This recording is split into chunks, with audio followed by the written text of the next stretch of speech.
You're watching Business Access TV. Business Access. Business Access. Business Access. Business Access. You are watching Business Access TV. Business Access TV. Serious about business. Serious about business.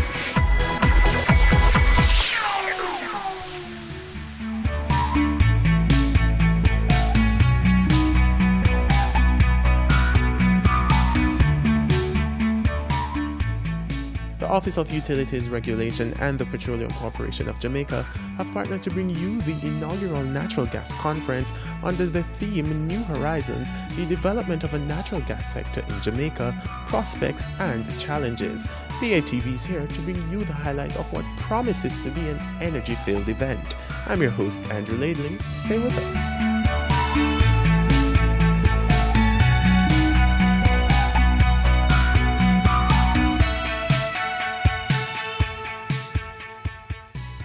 The government of Jamaica has identified natural gas as a critical factor in achieving energy security.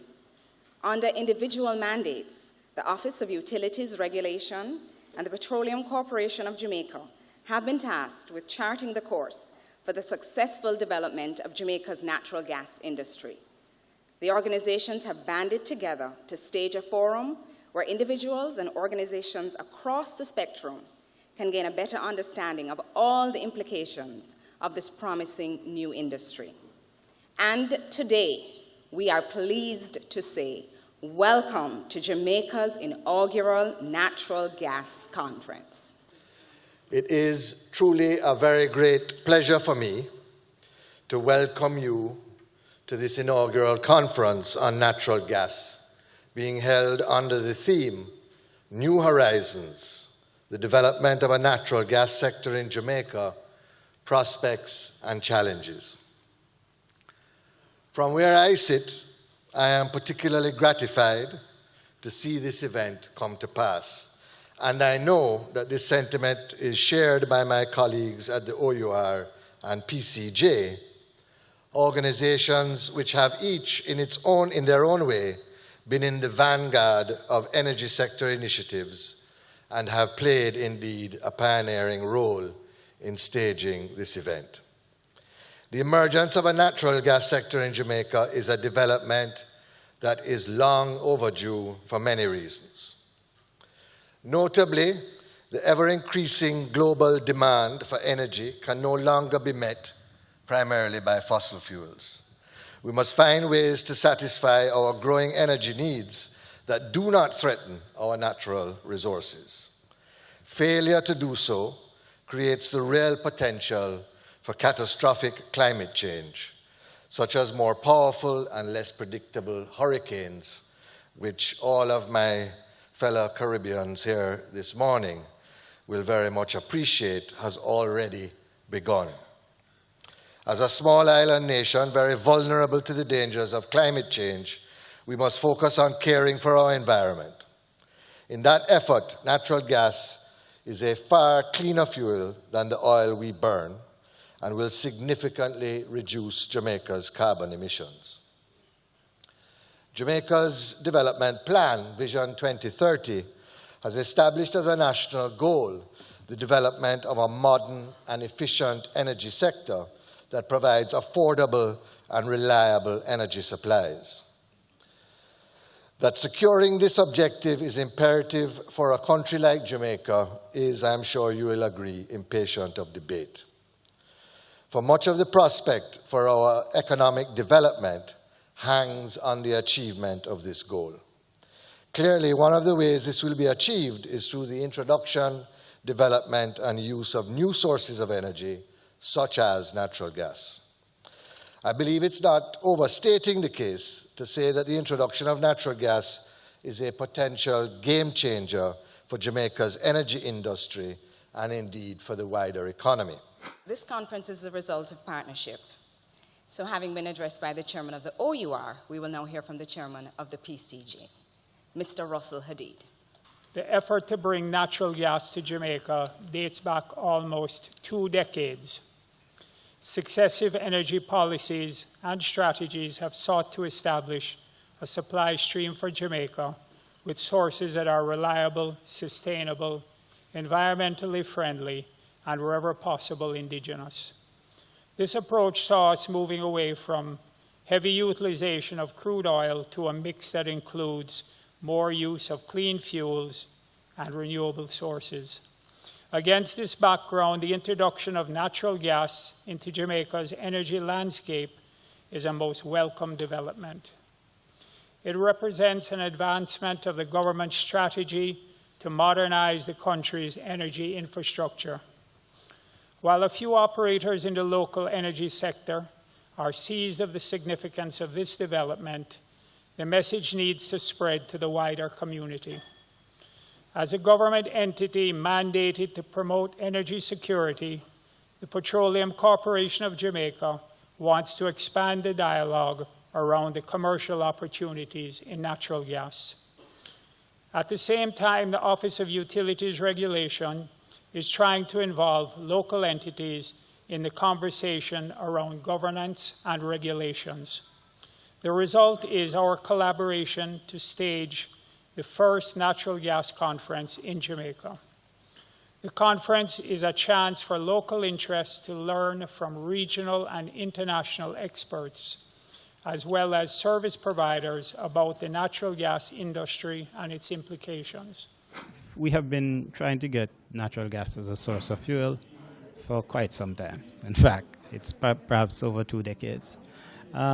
We have finally started to do that, to get natural gas, and we think that it has a prospect to become a significant industry in Jamaica.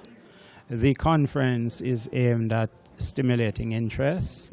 It is aimed at educating persons as to what the opportunities are. And the OUR, as a regulator for the electricity sector, we think that there are some regulatory issues that we might need to get some ideas on.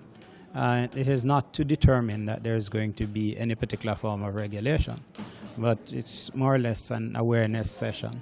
And we also think that it was an opportunity for networking, for business people to get together and to share ideas and to identify opportunities. It's a new horizon. It's a horizon that for us has been receding over the last 20 years, and to the extent that we have achieved it.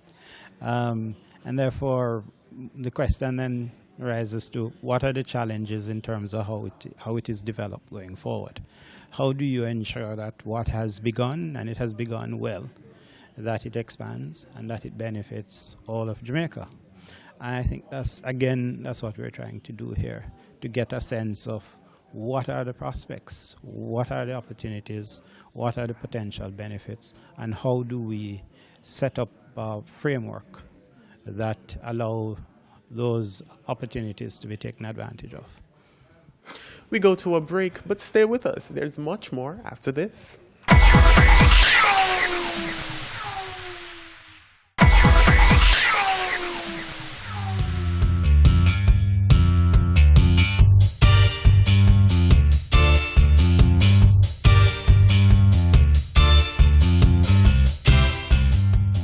As a non-oil producing country and a developing economy, successive Jamaican governments have long recognized the necessity of a reliable and sustainable energy supply. Historically, our energy profile has been characterized by an overdependence on imported fossil fuel. On average, some 20 million barrels of oil is needed annually, which can cost the country as much as $2 billion, depending, of course, on the market prices. And we are all familiar as it relates to the effects of market prices on the price of oil and how it impacts our local economy. In fact, Jamaica's national oil bill accounts for our largest outflow of foreign exchange, and it continually exceeds our total annual export earnings. And while the oil market has been relatively stable over the last 18 months, we know that the volatility of oil prices can drive up demand for foreign exchange and even trigger inflation, which of course can result in a devaluation of the Jamaican currency, and more importantly, eroding our purchasing power. The impact of higher energy costs is felt across all sectors, including the manufacturing sector, hospitality, agriculture, commerce. In essence, higher energy costs impact our daily lives.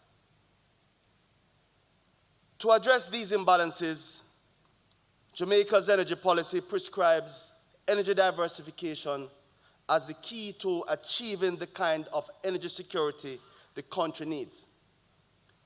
Our diversification drive aims to encourage the development of indigenous energy sources. As such, we are increasing our use of renewable energy from our natural resources, such as wind, hydro, and solar.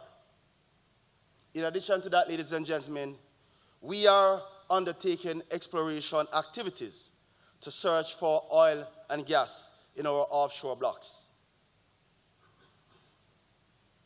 Now, while an indigenous gas supply would be our hope for the future, the reality that faces us is the need to fully utilize the affordable, efficient energy sources we have at our disposal here and now. Now, New Fortress Energy signed a 20-year supply agreement with JPS and invested some $750 million in the construction of a new LNG terminal in Montego Bay. This significant initial step, ladies and gentlemen, has opened up prospects for numerous local entities and also given rise to several new ventures. A few of the developments along this line include a new 190 megawatt gas-fired combined cycle electricity generating plant that is being constructed at Olaba Bay.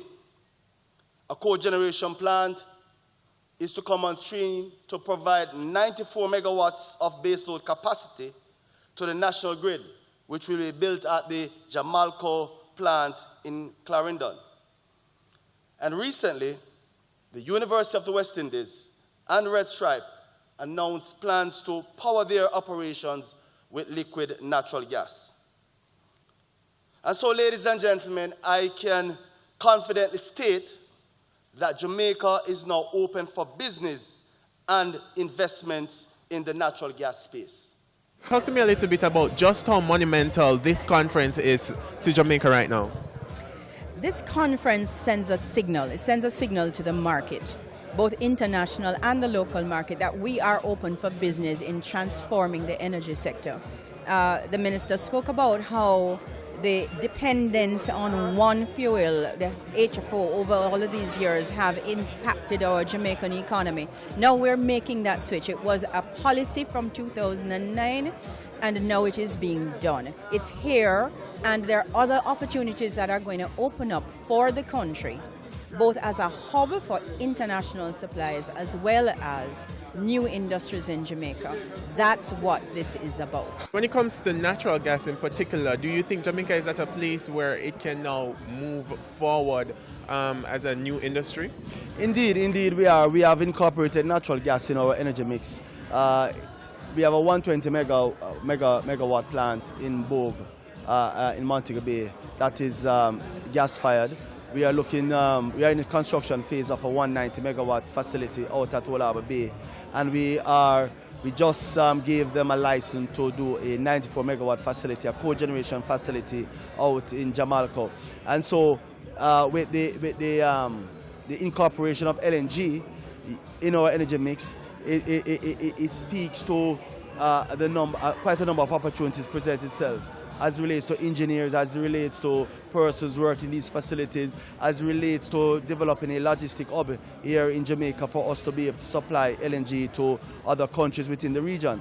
And so, based on what you're seeing here, the level of participation, looking at the agenda, you can see that there is an interest in the LNG sector. Persons locally and internationally appreciate that Jamaica is at a point where we are open for business. The business climate is very much encouraging, and investors are seeing Jamaica as the place of choice to do business within the Latin America and the Caribbean.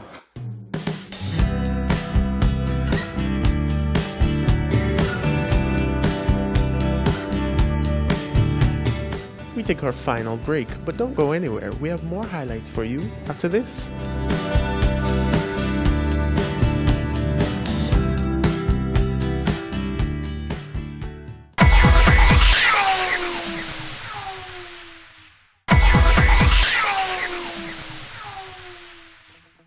Welcome back, and thanks for staying with us. Now, if you're just joining us, we're at the Jamaica Natural Gas Conference. Now, for more highlights.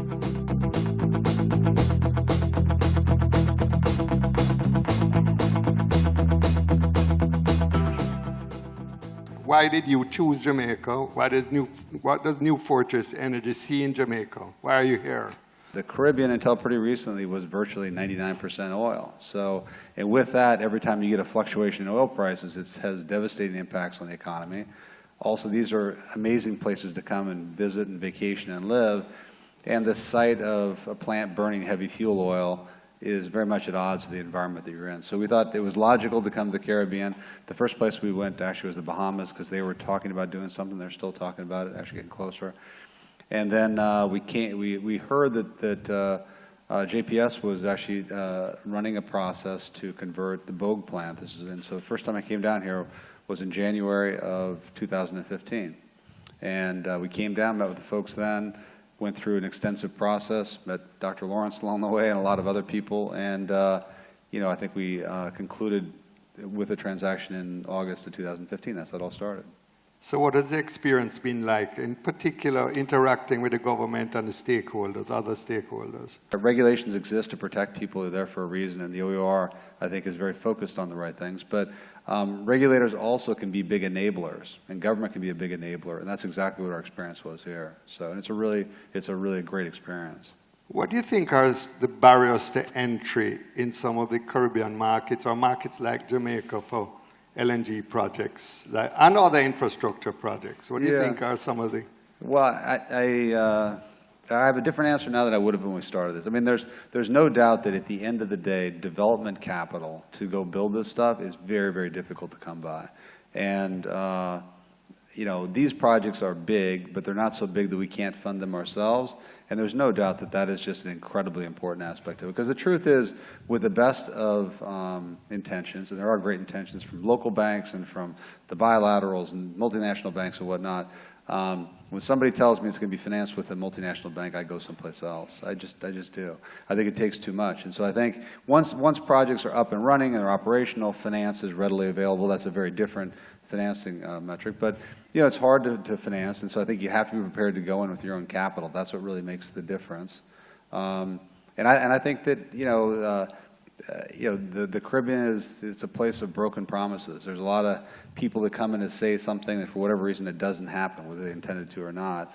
And I think that the proof of concept of Montego Bay, which is actually up there on the screen, is a wonderful place to start. It's by no means perfect. There's things we would do differently about it the second time around, the third time around. That's the nature of business. But it's a highly functional, plant. Something we're very proud of how it all works out. And I think it is a real example of what can happen here. You see it as more an equity problem or a debt problem, or both? It's more of a debt problem. I think I think there's more equity in the world than you can shake a stick at if you can figure out how to do it. I think that getting things financed is very, very hard. I think LNG is a welcome benefit for Jamaica, and this is because the government spends a lot of money in importing expensive oil imports, and so LNG is less costly than expensive oil imports, it's less volatile, and it has good environmental impacts and health benefits. So I really think that it has great potential, not just for the transport sector that we looked at, but for other sectors too. Yeah, well, we looked at the specific case of JUTC and the switch from diesel to natural gas-based fuels. And Bert will take you through some of the considerations we had from the economic side. But overall, we looked at it and we saw that there was good economic and technical potential. So this is definitely something we see as beneficial, perhaps in the near future for JUTC, as it does a phased retrofit approach of its bus fleet.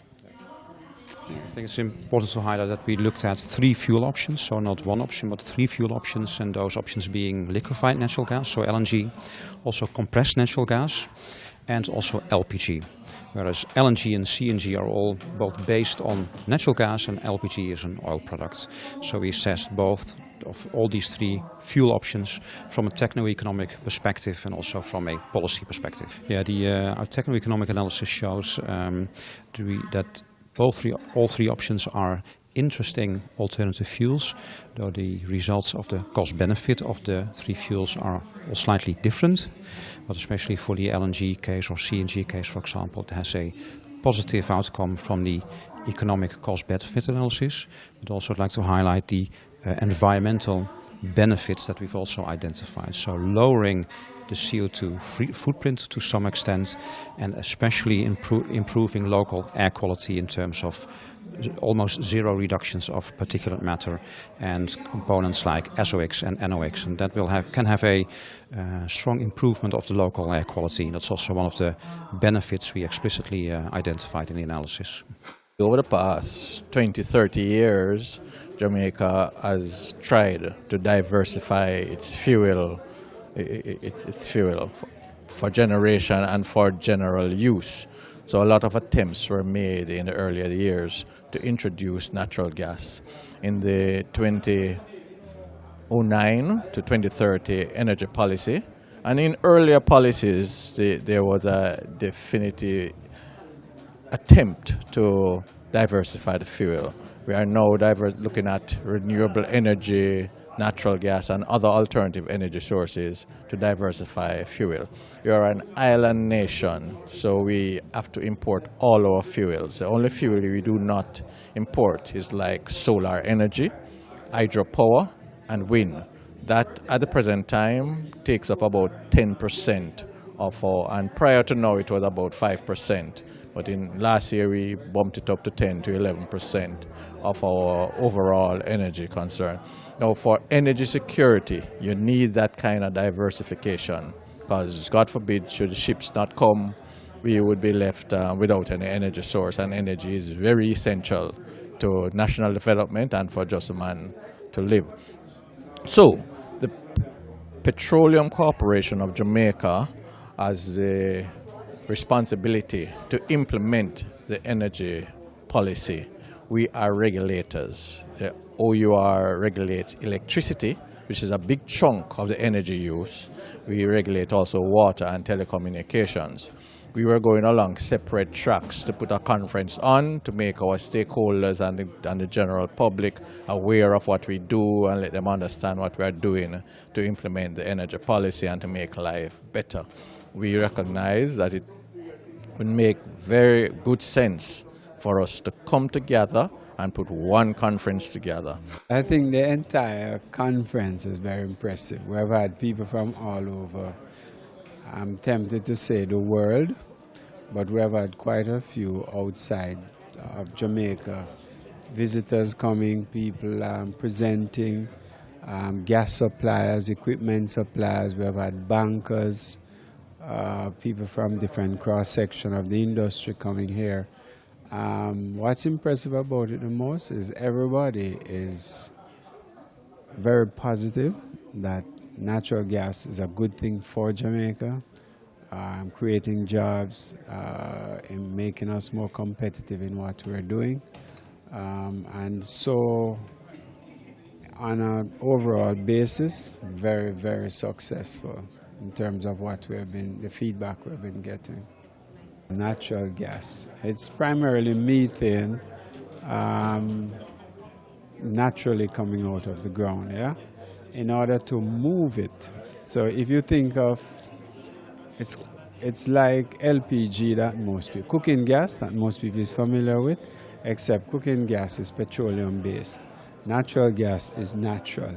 It's coming out of the ground naturally, but in order to move it from one location where it's being produced to locations that don't have it but need to use it, they freeze it. And that's where you get the liquefied natural gas. Once it gets to Jamaica, you then have to regasify it so that you can then use it in your generators or in your household.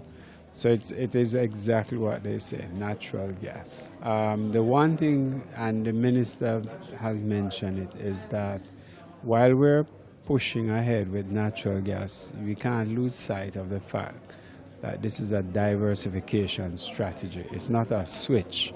So you're not going from one fuel to another fuel. We're diversifying our fuel mix that will give us different costing at different times, but hopefully give us a more competitive overall environment for energy.